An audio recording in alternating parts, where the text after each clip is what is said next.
tidak mendengar tadi kesimpulannya, saudara dapat dinyatakan bersalah sesuai dakwaan pasal 1 primer yang melakukan pasal 14 ayat 1 dan 6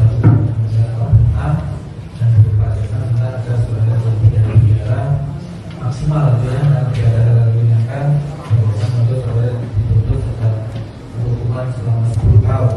Nah, sekarang giliran saudara untuk mengajukan. Dan kau ingat baik-baik, Bambang, gara-gara kau tuduh Presiden Jokowi ijazah palsu, semua kadrun-kadrun se-Indonesia Raya pada percaya dan menyerang Presiden Jokowi dengan ijazah palsu. Jelas-jelas itu sudah sangat menghina dan merendahkan martabat seorang Jokowi yang kami percaya beliau berijazah asli. Nah, bagaimana Tri Bambang? Bambang Tri, sudah merasa tersiksa kan dengan perbuatan kau sendiri? Rasakan itu pembalasan dari kami pendukung Presiden Jokowi.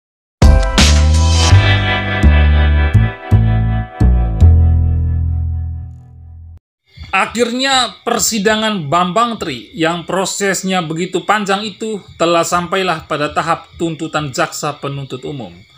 Pelaksanaan sidang yang dilaksanakan di Pengadilan Negeri Solo itu pun membuat Bambang Tri ketar-ketir karena JPU menuntut Bambang Tri dengan hukuman penjara selama 10 tahun. Seperti yang sudah kita semua ketahui bersama, Bambang Tri yang pernah gugat Presiden Jokowi atas dugaan ijazah palsu menurut versinya itu dituntut JPU 10 tahun penjara karena kasus ujaran kebencian, ITE, dan penistaan agama buntut podcastnya bareng Sugiknur, mantan pemain debus yang mendadak jadi ustadz. Menariknya lagi, ketika JPU membacakan tuntutan tersebut, Bambang Tri terlihat duduk sambil menutup telinganya dengan kedua tangannya. Sesekali juga dia terlihat menunduk ke bawah. Memang sungguh apes nasib Bambang Tri itu. Mungkin dia menutup telinganya itu karena tidak sanggup mendengar tuntutan jaksa yang menuntut Bambang penjara selama 10 tahun itu. Belum lagi, di saat sebelum JPU membacakan tuntutannya itu diwarnai dengan para kuasa hukum Bambang Tri rame-rame mengundurkan diri. Sebanyak 13 pengacara Bambang Tri yang selama ini mendampingi dan membela Bambang mengundurkan diri karena sebelumnya pada persidangan pekan lalu Bambang Tri memecat salah satu pengacaranya itu. Memang benar-benar pahit sekali nasib si Bambang ini. Kini dia sudah ditinggal pergi oleh semua orang yang dulunya mati-matian membela dia. Bahkan dia juga sudah ditinggal pergi oleh Sugiknur, Ahmad Kosinudin, Egy Sujana, dan kawan-kawan. Saat ini mereka semua pada sibuk membela dan menyelamatkan Sugiknur ketimbang Bambang Tri. Bambang Tri yang dulunya oleh mereka dianggap pahlawan dan dielu-elukan oleh mereka karena berhasil membongkar ijazah palsu Presiden Jokowi menurut versi mereka sendiri itu, kini terlihat lesu meratapi nasibnya yang sebentar lagi akan diketuk palu hakim.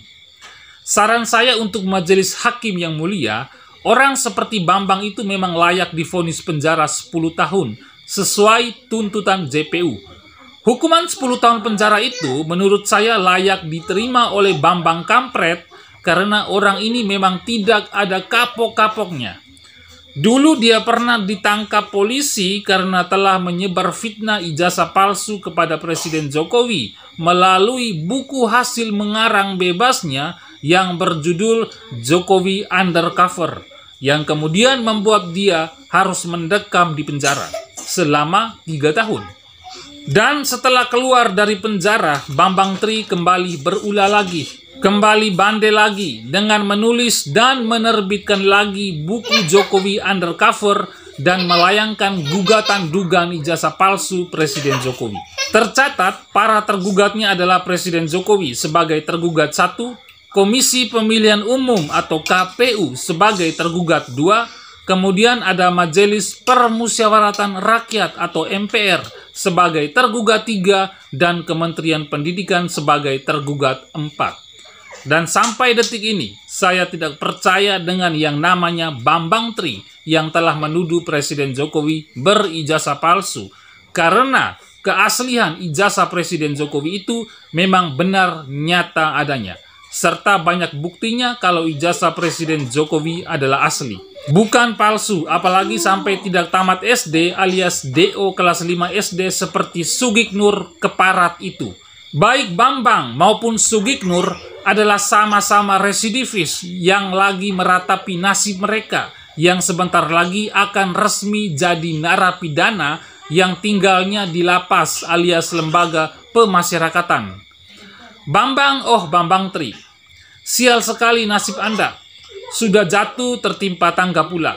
Sudah jadi terdakwa yang sekarang lagi duduk di kursi pesakitan, tahu-taunya ditinggal pergi oleh orang-orang terdekatnya sendiri yang selama ini menganggap dirimu pahlawan. Nasibmu sekarang ada di tangan majelis hakim, Bam, dan kamu itu sudah pasti akan masuk penjara. Sudah enak-enak keluar dari penjara, bukannya kamu insaf dan sibuk kerja dan berkumpul sama istri anakmu, malah kau kembali membuat sensasi dengan menunjukkan kehebatanmu dengan memfitnah Presiden Jokowi, kemudian bergaul sama kadrun. Akhirnya apa? Akhirnya nasib kamu kembali sial.